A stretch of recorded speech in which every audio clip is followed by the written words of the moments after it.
Hi, looters. Welcome back to Tick to Loot market updates for August 3rd, 2026. We've got a packed agenda, a quick look at yesterday's movers, today's key data, and a glance at global headlines that could shape the session. First, a quick disclaimer. This video is for educational purposes only and is not financial advice. Markets carry risk. Always do your own research and consult a licensed financial advisor before making any trading decisions. Let's dive in. Starting with yesterday, the OPEC JMMC meeting took place, tagged as medium impact. While the numbers weren't released, the market typically watches for any hints on supply adjustments, which can sway oil-linked currencies.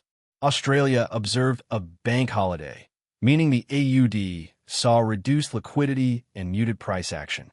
In New Zealand, building consents slipped further into negative territory, confirming a slowdown in construction activity, a data point that often drags the NZD lower. Japan's final manufacturing PMI matched the prior reading at 54.7, indicating steady but modest expansion in the sector. Finally, Australia's MI inflation gauge missed expectations, suggesting price pressures are softer than forecast.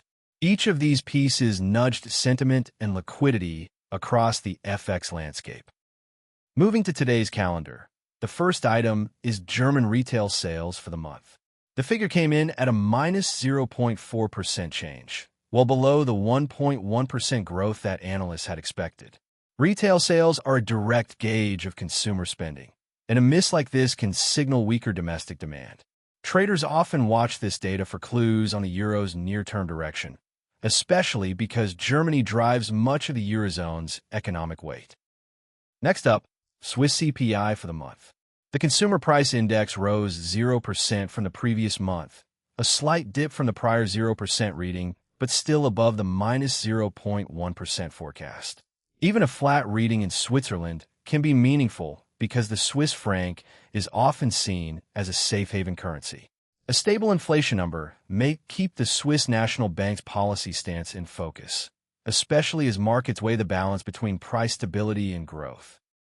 Now, Spain's manufacturing PMI reported at 50.5, a modest rise from 49.7 in the prior month, and just above the 50-point break-even for expansion.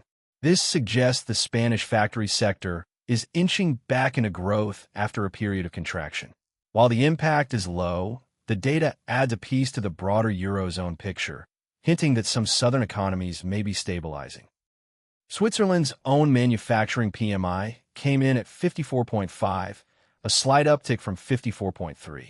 Though the impact rating stays low, the reading confirms that Swiss factories continue to expand at a solid pace. For the CHF, consistent manufacturing strength can reinforce the currency's appeal in risk-off environments, especially when paired with the flat CPI we just discussed.